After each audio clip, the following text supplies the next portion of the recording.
প্রিয় দর্শক, এই মুহূর্তে যে ছবি দেখানোর চেষ্টা করবো একেবারে উত্তপ্ত ভাঙড় বিধানসভা চালতাবিড়ি অঞ্চল। হ্যাঁ, আমরা সূত্র মারফত খবর পাচ্ছি তৃণমূলের কিছু দুষ্কৃতীরা এই যে সাইটের ঘর আছে, আমি আমার ক্যামেরা জেনারেটকে বলবো এই ঘরে তৃণমূলের কিছু দুষ্কৃতীরা একাধিক বোম রেখে গিয়েছে, কিন্তু তাঁরা অস্বীকার করছেন। তাঁরা দাবি করছেন যে আইএসএফরা আমাদের মিথ্যা ষড়যন্ত্র করে ফাঁসানোর চেষ্টা করছে। তবে এটাই কি বাস্তবতা নাকি এটা ষড়যন্ত্র তৃণমূলের? ইতিমধ্যে এই অঞ্চলের আইএসএফ নেতা আমাদের পাবলিক বাংলার মুখোমুখি হয়ে কি জানাচ্ছেন আমরা শুনবো। কি বলবেন? আজ রাত পার হলেই লোকসভা নির্বাচন, তার আগেই উত্তপ্ত হচ্ছে গোটা এলাকা, অভিযোগ তৃণমূলের বিরুদ্ধে, কি বলবেন? এটা তৃণমূলের কালচার।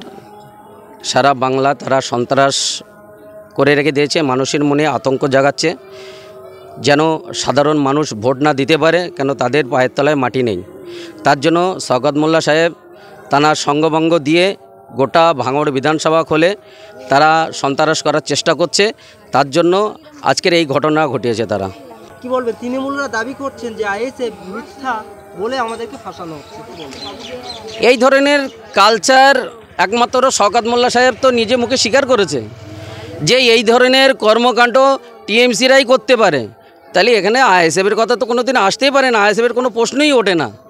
আজ পর্যন্ত আইএসএফের ছেলেদের কাছে এক কাপ চা খাওয়ার পয়সা নেই, এরা বোম বাঁধবে কোত্থেকে? এরা মানুষকে এক কাপ চা খাওয়াতে পারে না। আর শওকত মোল্লা সাহেব ভাঙড় বিধানসভার কোলে এক মাসে তিনটে মিটিং করছে, আর প্রত্যেক মিটিংয়ে গেঞ্জি চেঞ্জ করছে। এই টাকাগুলো কোথায় পাচ্ছে? এক মাসে 4-5টা মিটিং করছে, সেই মিটিংয়ে খিচড়ি দিচ্ছে।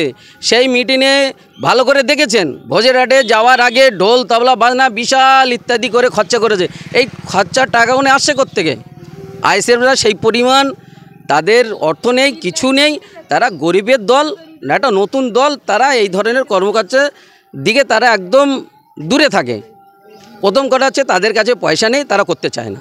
কি বলবেন? ভোট আসলে একটা আনন্দ উৎসব, কিন্তু সাধারণ মানুষ আনন্দভাবে ভোট দেবে, কিন্তু সাধারণ মানুষ কেন বলি কাটা হচ্ছে? এটা নিজেদের রাজ ক্ষমতা কায়েম করার জন্য এটা মানুষকে ভয় দেখানো হচ্ছে। এজেন্ট দিতে পারবেন বুথে? ইনশাল্লাহ আমরা এজেন্ট দেবো। কিন্তু তৃণমূলের নেতারা তো হুমকি দিচ্ছে যে চাটা ফেলতে পারবেন। সেটা 12 ঘন্টা বাকি আছে, 12 ঘন্টা পরে বলবো। কালকে লোকসভা নির্বাচন, তার আগেই গোটা এলাকা উত্তপ্ত হচ্ছে এবং তৃণমূল কংগ্রেসের নেতারা প্রকাশ্য হুঁশিয়ারি দিচ্ছেন যে আইএসএফদেরকে বুথে এজেন্ট বসাতে দেবেন না। কি বলবেন? ওদের হুমকি ধুমকি আমরা কোনো পরোয়া করি না, তবে ওরা যে বোম টোম বলছে ওরা নিজেরাই রেখে আইএসএফের ছেলেদের তাবড়ানোর চেষ্টা করছে। তো ওদের তাবড়ানো আমরা মনে করি না, যদি তাবড়াতো আমরা এই জায়গায় এসে আবার মিডিয়া করতাম না। শান্তিপূর্ণভাবে ভোট হবে। কাল যদি আমাদের এজেন্ট বসতে দেবে না, ওরা যদি আমাদের সাথে চ্যালেঞ্জ করে, আমরা পাল্টা ওদের চ্যালেঞ্জ করছি। গণতান্ত্রিক প্রক্রিয়ায় আমরা লড়বো। ভোট তাহলে শান্তিপূর্ণভাবে ইনশাআল্লাহ। ভাঙড় ক্যানিংয়ে দেখছি বিভিন্ন জায়গায় যারা এজেন্ট নিয়ে করছে, তাদের হুমকি দিচ্ছে যে এজেন্ট বসলে তার পরের দিনকে তাদেরকে খুন করে দেওয়া হবে কিংবা কিডন্যাপ করা হবে। ওটা শওকত মোল্লার লোক। শওকত মোল্লা এত বড় তাবড় নেতা, কালকের থেকে উনি নজরবন্দি হয়ে গেছে। ইনশাল্লাহ আগামী দিনে ওনার ওই সিবিআই ডাক করে গেছে, ভোটের 4 দিন পরে উনিও জেল হয়ে যাবে, আর ওনার জন্য তিয়ার ডাকছে। আমরা ডায়মন্ডহাওড়ায় দেখেছি অভিষেকের বাইক বাহিনী ঘোরে, কিন্তু এখন দেখছি কাল রাত্রিরেও দেখেছি যে শওকত মোল্লার বাইক বাহিনী ভাঙড় থানায় বিভিন্ন এলাকায় গিয়ে হুমকি দেবে। কিন্তু শওকত মোল্লার তিয়ার জেলে চলে গেলে ওই শওকত মোল্লার যারা বাইক বাহিনী ওরা আর খুঁজে পাওয়া যাবে না, ওদের চ্যাটাও পাওয়া যাবে না। ও শুধু সময়ের অপেক্ষায়। জেতার সম্ভাবনা কত? জেতায় আমরা আশাবাদী, তো আইএসএফ জিতবে। অভিষেক বলছে 4 লাখ ভোটে, আমরা 50,000 ভোটে জিততে হলে জিতবো। তৃণমূলরা তো বলছে যে 4 তারিখের পর আপনারা বাড়িতে থাকতে পারবেন। কার আইএসএফরা? আর তাহলে ওরা আবার দেখতে হবে, আমরা সংবিধান অনুযায়ী আমরা ওদের চেষ্টা করবো ওরা যাতে না বাড়ি থাকতে পারে।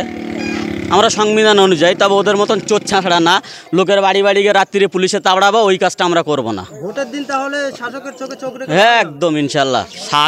ও যতই মোস্তান আসুক, আমরা শাসকের বিরুদ্ধে লড়াই করার জন্য আমরা প্রস্তুত আছি। আমার নাম রবিউল ইসলাম, আইএসএফ।